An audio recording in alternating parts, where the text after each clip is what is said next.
Assalamualaikum warahmatullahi wabarakatuh. Hai semuanya, berjumpa lagi dengan Ibu di pembelajaran matematika. Hari ini kita masih belajar tentang fungsi kuadrat. Tujuan pembelajaran hari ini yaitu menentukan titik potong sumbu simetri dan titik optimum fungsi kuadrat. Oke, langsung saja. Yang pertama yaitu titik potong. Pada titik potong itu ada dua.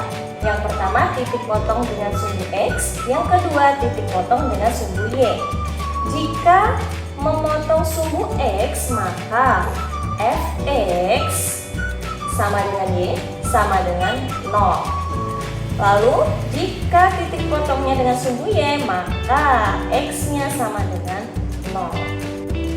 Oke, sekarang contoh yang pertama. Tentukan titik potong fungsi fx sama dengan x kuadrat dikurang 4x dikurang 12 dengan sumbu x. Nah, kalau titik potong terhadap sumbu x, maka fx-nya sama dengan 0. Fx di sini apa?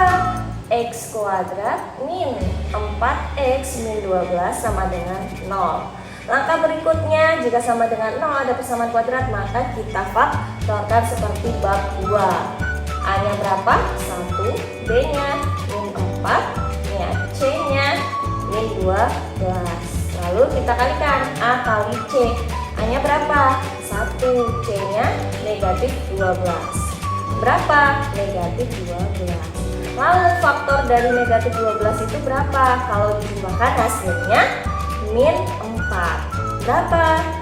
Min 6 bisa kali 2, min 2 bisa kali 6, dan seterusnya. Langsung saja kita ambil yang hasilnya jika dijumlahkan min 4. Sekarang min 6 ditambah 2 berapa hasilnya? Jika ditambah min 6 tambah 2 hasilnya min 4. Jadi yang diambil min 6 sama 2. Lalu kita masukkan tanda kurung. X min 6 dengan X plus 2 sama dengan 0. Kita pecah jadi 2. X min 6 sama dengan 0 atau X plus 2 sama dengan 0. X nya min 6 pindah ruas jadi 6. Satunya plus 2 pindah ruas jadi min 2. Jadi titik potong terhadap sumbu X nya yaitu 6,0 dan min 2,0.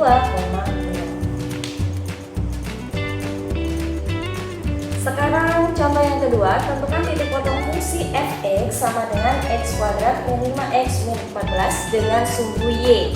Kalau titik potongnya dengan sumbu y, maka x-nya sama dengan 0. Kita tulis dulu fungsi kuadratnya, x kuadrat min 5x min 14. Lalu x-nya kita ganti angka 0, jadi f0. Di sini 0 kuadrat min 5 kali x-nya diganti 0 min 14. 0 kuadrat berapa? 0. 5 kali 0 0 dikurang 14. Berapa? Min 14. Jadi titik potongnya 0, min 14. Mudah kan? Oke, sekarang yang kedua yaitu sumbu simetri. Untuk rumus sumbu simetri, kita lihat dulu bentuk umum dari fungsi kuadrat, yaitu fx sama dengan ax kuadrat plus bx plus c. Lalu rumus persamaan sumbu simetrinya, x sama dengan min b per 2a. B nya itu dari koefisien x, a nya dari koefisien x kuadrat. Contoh, persamaan sumbu simetri dari fx sama dengan x kuadrat min 4x min 12 adalah, kita tulis dulu fungsi fx-nya x kuadrat min 4x min 12. Kita tentukan ABC-nya. A-nya yang mengikuti x kuadrat, kalau tidak ada angkanya berarti angka 1. B-nya min 4 yang mengikuti x, C-nya min 12. Lalu kita masukkan ke rumus x sama dengan min b per 2a. Min b-nya berapa? Min 4 per 2 kali a-nya berapa? 1. Sama dengan min ketemu min apa? Plus 4 per 2 kali 1 2. 4 dibagi 2 berapa? 2. Jadi X-nya atau persamaan sumbu simetrinya yaitu 2. Sekarang yang ketiga yaitu nilai maksimum atau minimum. Nah, bentuk umum dari fungsi kuadrat ax kuadrat plus bx plus c, nilai maksimum atau minimum itu dilihat dari gambarnya. Ketika menghadap ke bawah, maka nilainya maksimum. Dan kalau menghadap ke atas, dia nilainya minimum. Jadi di titik puncak. Lalu rumus Y-nya atau nilai maksimum atau minimumnya itu min D per 4A, di mana D-nya itu diskriminan yaitu B kuadrat min 4AC. Untuk contohnya, nilai minimum dari fx sama dengan x kuadrat min 4x min 12 adalah, langkah pertama kita tentukan ABC-nya dulu, baru kita hitung nilai maksimum atau minimum. A-nya berapa? Ya, A-nya 1. Lalu B-nya yang mengikuti X min 4, C-nya min 12. Nah, selanjutnya rumusnya Y sama dengan min D per 4A. Tapi kita belum tahu D-nya berapa, kita hitung dulu. D sama dengan B kuadrat min 4AC. B-nya berapa? Min 4, jadi min 4 kuadrat min 4 kali A-nya 1, C-nya min 12. Selanjutnya min 4 kuadrat berapa? Min 4 kali min 4, min kali min plus 4 kali 4, 16. Lalu min 4 kali 1 kali min 12, min kali min plus 4 kali 12, 48.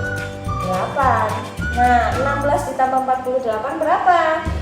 6 tambah 8, 14, nyimpan 1, 1 tambah 1, 2, 2 tambah 4, 6. Jadi 64 itu baru D-nya.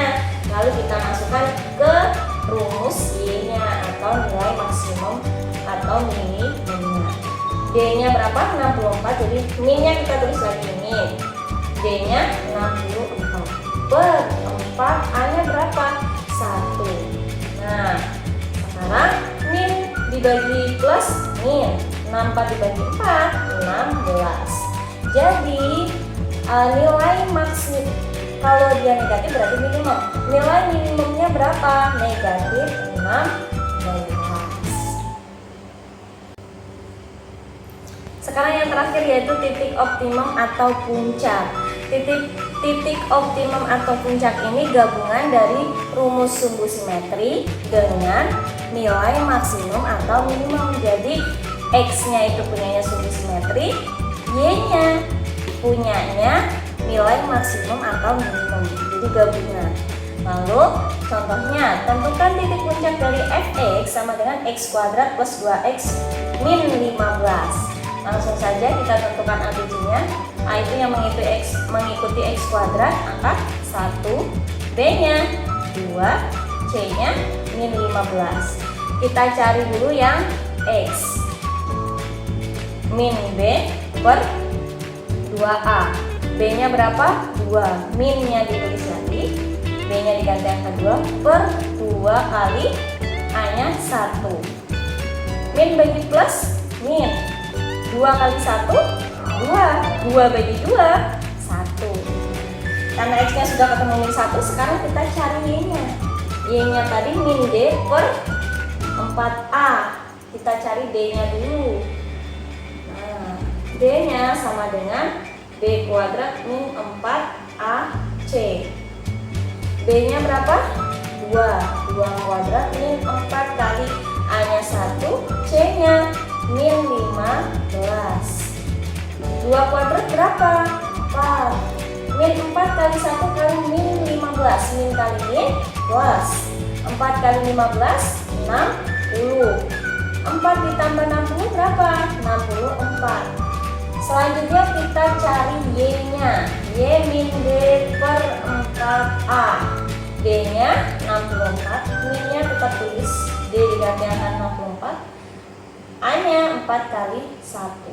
Selanjutnya min 64 dibagi 4. Karena 4 kali 1, 4. 64 dibagi 4, 16. Jadi hasilnya min 16. Jadi titik optimum atau titik puncaknya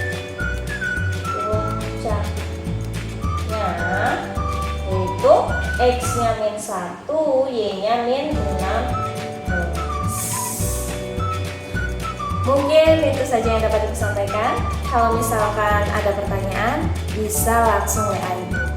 Semoga apa yang Ibu sampaikan hari ini bisa bermanfaat buat kita semua dan bisa kalian pahami. Amin. Terima kasih sudah menonton video pembelajaran hari ini. Dan wassalamualaikum warahmatullahi wabarakatuh. Dadah.